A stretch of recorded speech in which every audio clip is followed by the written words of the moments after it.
for an international student, I'd say don't hesitate to talk to people and give your time to adapt and to integrate, because people that come from this country, you cannot expect from them that they are going to come to you and know where it hurts and where you need help.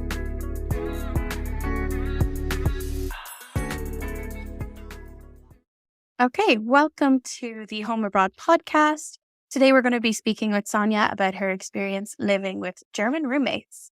So Sonia, would you like to introduce yourself? Yes, of course. Hi, everyone. I'm Sonia. I am almost 24 years old. I am actually Bulgarian, but been living in Germany for the past 4 or 5 years. So I've gathered some experience with Germany. Also student in my master's, and hopefully in a few years I can be an architect. Who knows? I'm sure you will be, and a fantastic architect at that. Okay, so let's get right into it. What's it like to live with German roommates? Tell me all about it. Okay, so the comparison I can make is, of course, with international roommates to German roommates. Also, dorms in Germany are shared flats with boys and girls, and you have your separate room and you have your privacy, but the kitchen and the other amenities you share, of course, with other people.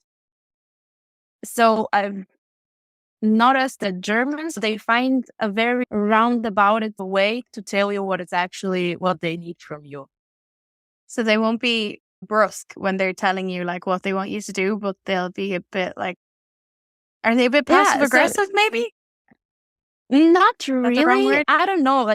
I still cannot tell, but I think mostly through their bones, they're very nice people. They're just cold, and they have their safe space, and then don't let anyone super, super close to them. You really need to work your way through if you want to be friends with one of them. I always compare them to cats.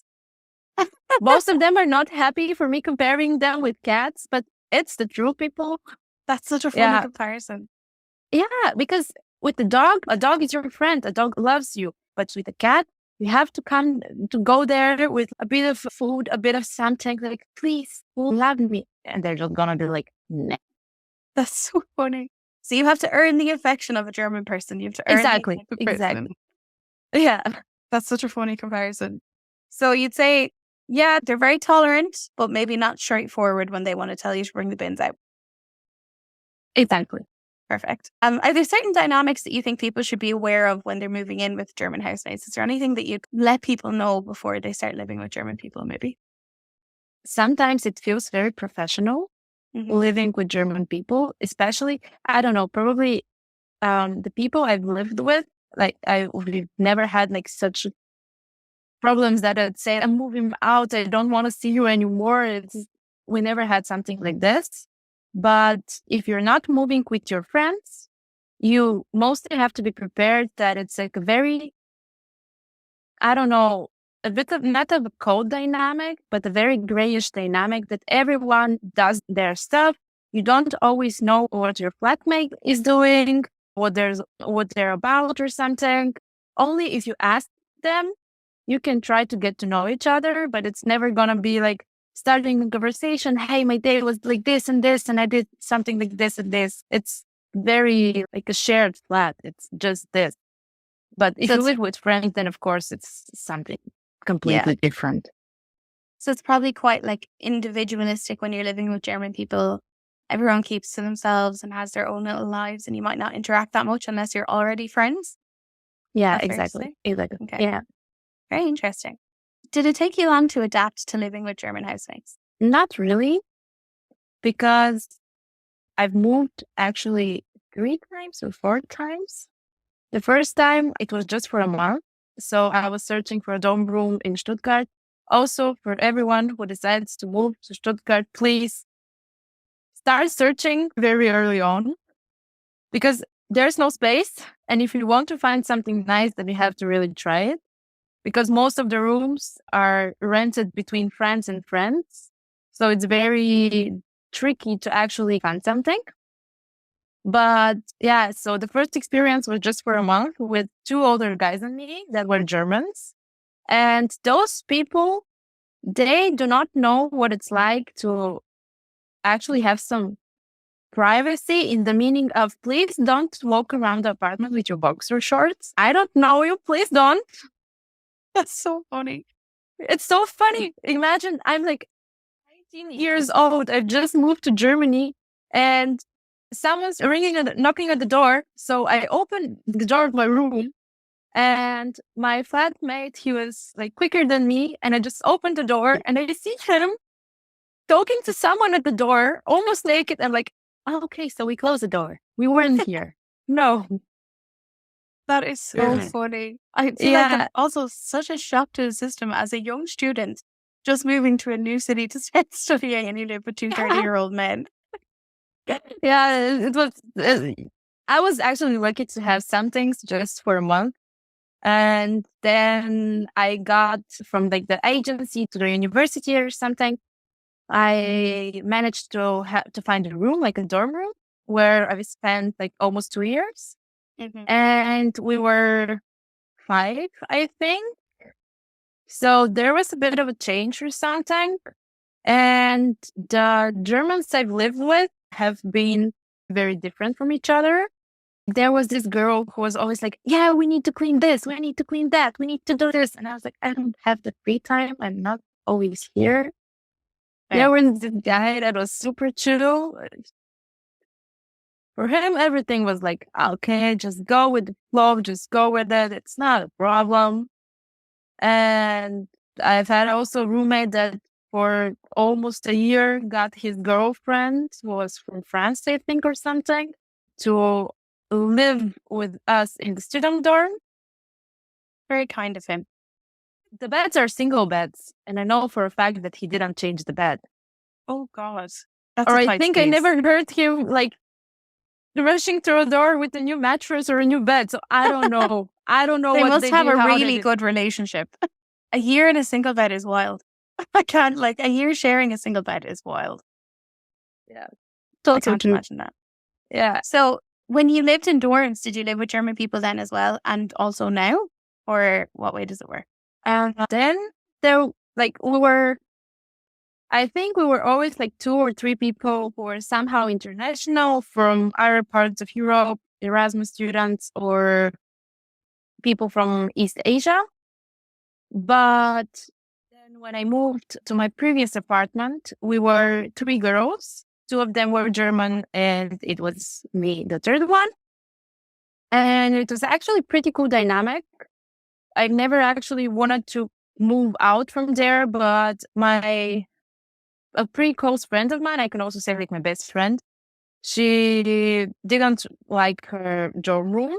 She did not like her apartment at all. She's German, lived with 2 German boys for not even a month. And she was like, I'm moving out. You're either coming with me or I'm moving out alone. So she found a pretty nice apartment. And yeah, now we live here.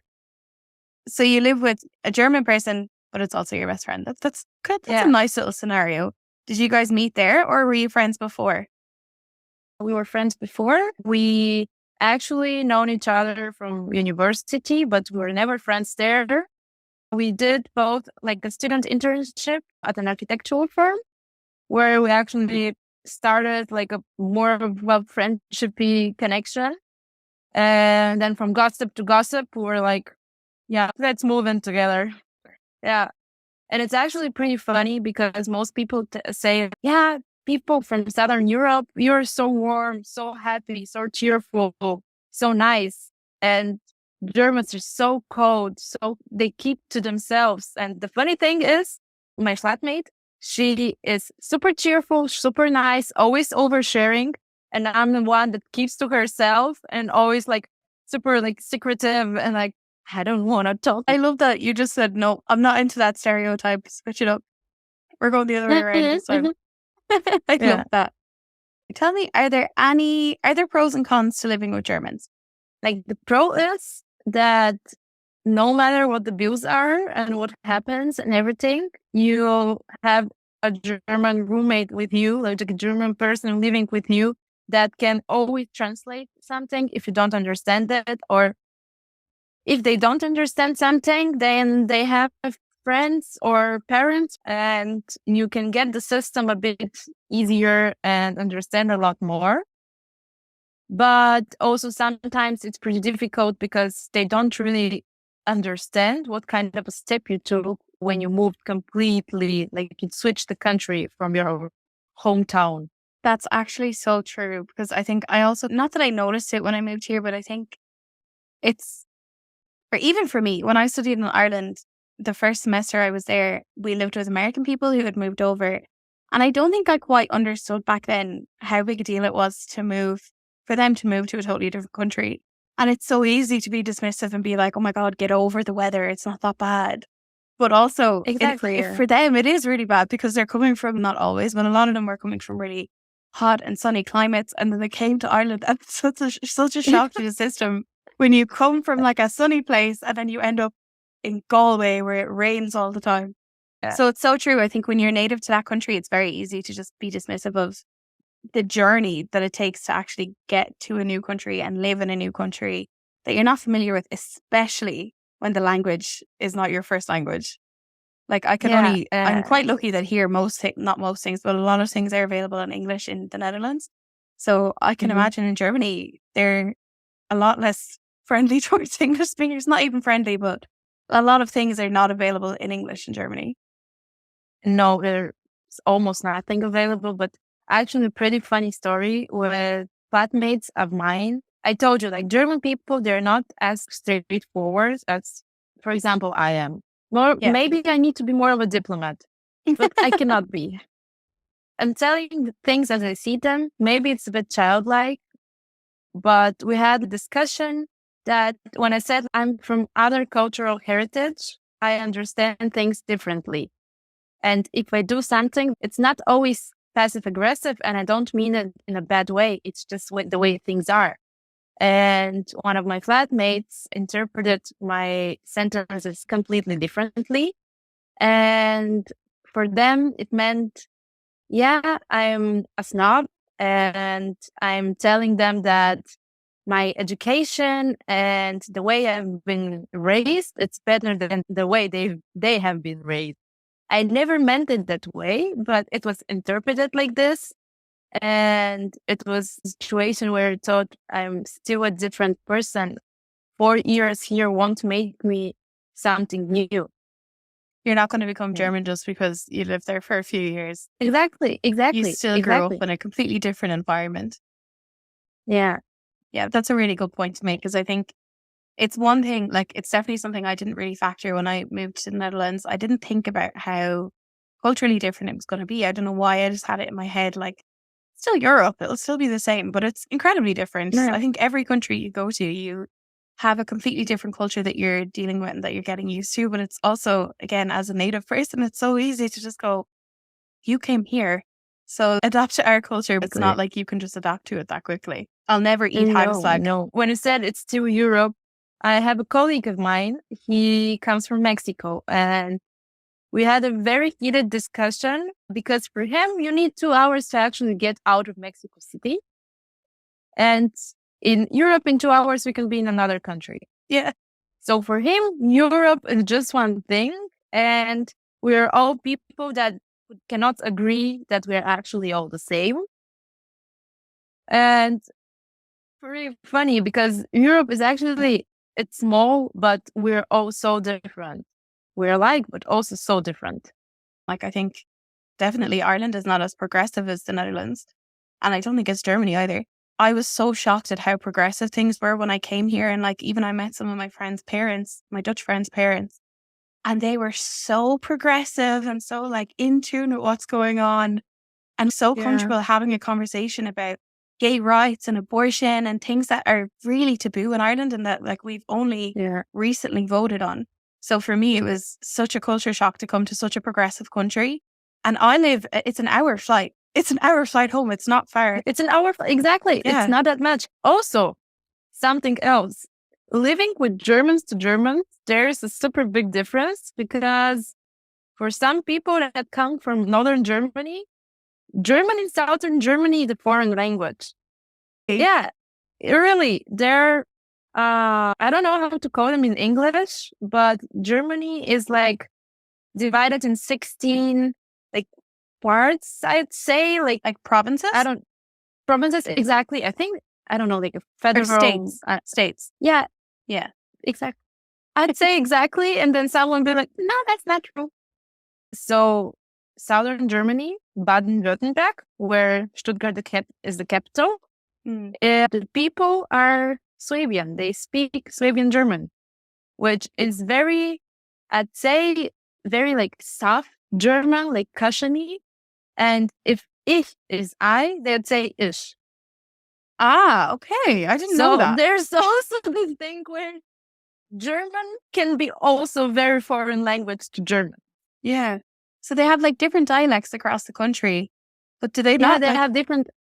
They don't understand each other. Sometimes, yeah. I've recently had a conversation with a friend of mine, and I was like, "Hey, but you actually speak pretty good German." And he was like, "Thanks. I've learned it in the Netherlands." And I was like, "What?" And he was like, "Yeah, I had a German roommate. She came from Hamburg, so I was obliged to speak normal German with her, and it stuck." And I was like, "Wow." I love that he was obliged to speak German with her in a country that doesn't speak German. Germans, like from what I've heard from friends of mine that also have studied abroad, it's like birds of a feather flock together. Germans are always together. I don't know why, but always. I suppose it's one of those things that like when you grow up in a country, because this is actually, again, a big part of the article I wrote for Stuttgart when I was researching it was that it's difficult to make friends in Stuttgart. It can be difficult to make friends in Stuttgart because people really stick together because they have their own social circles that they grew up with. And at first I was like, you think, like, even when I come over here, I was like, you think they'd, like, people would want to make international friends. And then I remembered when I was in college, I like was glued to my Irish friends. I didn't go near anyone who wasn't Irish just because I just didn't even think of it. It didn't even cross my mind. So it makes sense in a way, but it is a shame also because it means that as an expat, it can be tricky to make friends with German people and to integrate with German people unless you're there for years and years. This is true. They keep to themselves. They stick with their friends, the friends that they've made in the first semesters or actually come from their hometowns and everything. It's okay. It is what it is. It's true. Like they won't always give you a hand to help you because they're mostly scared that they are going to get burned somehow. They're not taking any big risks. But also for an international student, I'd say don't hesitate to talk to people and give your time to adapt and to integrate, because people that come from this country, you cannot expect from them that they are going to come to you and know where it hurts and where you need help. You have to ask precisely for it. Because in my project, there is this guy, like the Erasmus student, he understands German, but he speaks in English, but it's also very broken English. And I'm like, if you want to integrate, just get out of your comfort zone and speak to us and talk to us. Try to understand us. Ask how what we're used to doing at the university and everything. You are also like a future architect. Then separate yourself from us and then call us and the bad guys that we don't integrate him. Yeah. Yeah, it's definitely, I think something you have to factor in when you're moving to a country where English isn't the first language is how much you're going to get by with your English or if you're going to have to start learning the language. I think you have to just accept that as like a barrier to entry, depending on where you're going, obviously, because I know a lot of people who live in Berlin and a lot of them don't speak German, but they don't really need to in Berlin because there's a lot of English speakers around them. But Berlin is a time capsule. Yeah. What do you mean? Berlin is, I don't know, if you hear Berlin, it's different. Like, actually, if you see like a girl walking completely in black, like a black leather coat, black this, black that, something like a weird wolf cut hair and everything, you're just like, Berlin. Because it's a whole ambience giving for itself. Berlin. It's giving Berlin. Exactly. It's giving Berlin. Get you. It's like that TikTok trend where people were like, I've been in Berlin for 1 month and they like completely changed their look. It is. But I cannot say anything because for 4 years ago, I had hair long until, I don't know, almost to the end of my back. Didn't have the bangs, wore colors, and I'm like almost completely black neutrals. have bangs and a short hair. So your thing is like 1 month at Stuttgart. I've got bangs and short hair. Yeah, exactly. You should join in you should make a trend for Stuttgart. Just you. You can start it. I believe in you. I've thought about it. Actually, friends of mine have been laughing at me because we have a laundry room outside of the building. It's still our washing machine. It's just not in the apartment. Yeah. And I always wear those Adidas slides from my flatmate. And she's like, you've been living here for 4 years. Do you want to tell me that you don't have slides? I'm like, no, I have yours. Is that a thing in Germany, Adidas slides? Interesting. Didn't know that. Everyone has them. I don't know why. Yeah. Everyone has Adidas slides in Germany. So before you move to Germany, top tip, buy some Adidas slides. Are there any challenges that you think people should be aware of when living with German people? I think it's a very individual experience because what I can say, many other people cannot. Mm-hmm. And a lot of people that come outside of Germany are like, I can never be friends with German people. I can never feel like I'm a part of them. And some say, they're my best friends. They're perfect. They're great. It's just like very personal experience. And I'd say like everyone is different. And a lot of people should stop like expecting that what their parents know about Germans or what they've heard in those old articles about something. It's not it's just you said, it's a super progressive country. People change. They're very open to new things.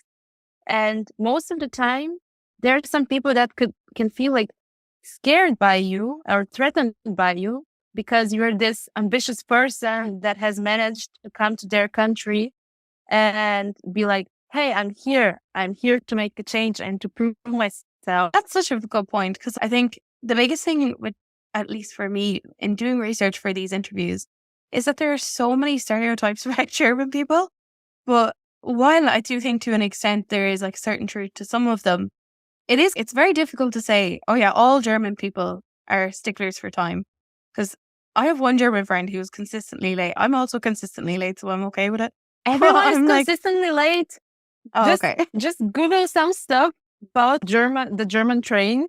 There are like thousands and thousands of jokes that the German train line cannot come on time. It's never. Like, it's really just like Netherlands then. And they're precise people, but they tend to come always late. And no matter to what, I don't know, like being on time is just, again, a personal thing or more, maybe like more about people from Switzerland. Okay, good to know. I didn't know that was a thing about people from Switzerland. But I just think it's so funny that it's like such a common stereotype of German people. And there's, at least from my experience and from a lot of people who I've spoken to, it's not really true. Like, it's not really, except for obviously in like job interviews and stuff. In that case, of course, everyone is strict on time in that case. Yeah. For example, the firm I'm working in, we have like strict working hours from 10 a.m. until 4 p.m. So this means I have time from 8 a.m. to 10 a.m. to get to the office. Nice. And if I get there at 10, no one will tell me like, how dare you come so late to work? Because if I come late to work, then I'll be the last to go. Of course. Yeah. There's some offices that require you to be there until 8:30. There's such, but mostly it's normal. If you're late to something, it happens. Just don't make a habit out of it. So last question I have for you is, what advice would you give expats who want to adapt to a German way of living? So take their time. Do not expect things to happen in a rush, because Germans are very rational people and there's very little of this spontaneousness that we are actually used to. Just take your time to adapt and not always expect from people to be able to put themselves in your shoes and understand where you come from and what are your intentions. Okay, thank you so much, Sonia. We covered so much in that interview, but I'm just going to go back over some of the takeaways, the important takeaways from the interview. In terms of what it's like to live with German roommates, your experience has been that they are very tolerant, but less straightforward. So if they want to ask you to do something, they'll find a bit of a roundabout way to do it, but they will ask you to do it eventually. And that it can also be because everyone has their own individual lives unless you're already friends. Everyone is quite individualistic and keeps to themselves and have their own lives to go about. It takes a very long time to find a place to live in Stuttgart. So if anyone is thinking of moving to Stuttgart, I think that's a general rule to keep in mind for anywhere you're moving anywhere this time, because the property market everywhere is a bit of a disaster. So the sooner you start looking, the better a chance you have to find something affordable and nice in any city. Yeah, exactly. Manage to find something, prepare for the price for the heating because it's gas and it's bad. So be prepared for expensive utilities if you're living in an old building. Yeah, exactly. You have experienced different dynamics in every environment that you've lived in with German people, because obviously it depends on the people that you're living with. But in one case, you had no privacy. So be warned, you might not have any privacy. Again, I think that rule applies to any culture that you're living with. Some people just like going around in their boxers. You just have to figure out a way to be okay with that. But there are some pros to living with German people in that they can help you understand and translate difficult documents. I'm guessing they relate to like taxes and contracts and stuff that are typically in a different language that you need to translate. Yeah. But then also some of the cons are you might learn German. Some Germans might not understand your German because it depends on their dialect. But you really recommend learning German before you move to Germany. Take your time adjusting because Germans are quite rational people. Spontaneity is not super common amongst German people. And they might not always trust you because they don't know what your intentions or your culture and heritage is. So I think that's also, again, that a lot of these are just general lessons for when you're moving in with people. Like, people don't always understand your culture right away, so that they'll understand where you're coming from a little bit more. For me, it was moving here. I found Dutch people to be so abrupt at first. We don't get straight to the point in the same way you said that German people don't. But Dutch people are like, hi, I need this, I need it. Yeah, I was at university and I told to a fellow student of mine, can you give me the ruler or something? Just like, don't you use the word please or thank you in Bulgaria? Like, why are you like this? Because for him, it was normally, can you please give me the ruler? Yeah. If it could be possible for you, if you have the time, I'm sorry to distract you, but please. Fair. But that's the thing. Now I think I'm a bit more direct when I'm asking for stuff. Like, I've learned to stop asking, how are you? Because at home when I was working, if I wanted something from someone, I'd be like, hey, how are you? And then I'd get into what I wanted. Here, if you say, hey, how are you? People answer that and like you start a conversation. Whereas at home, it's like a greeting. But people are like, yeah, I'm good, thanks. Sus. Because if I just said, hey, I want this, it goes across so much clearer to Dutch people at least. So yeah, that's just generally a good takeaway. But thank you so much, Sonia. We got some great advice from you about living with German housemates, German roommates. I hope you enjoy living in Stuttgart with your best friend. That honestly sounds like a little bit of a dream come true. And I look forward to seeing you being an architect. Yeah, I'm looking forward to it too. And also to living with friends. Anyway, thank you so much for listening to this episode of Home Abroad. In this season of Home Abroad, we'll be covering all aspects of expat living, from dating to job interviews. We cover everything you need to know. And be sure to subscribe to Home Abroad to keep up with our latest episodes and hear from Sonia a few more times, I hope. Thank you, Sonia. I'll talk to you later. Thank you for having me. Bye.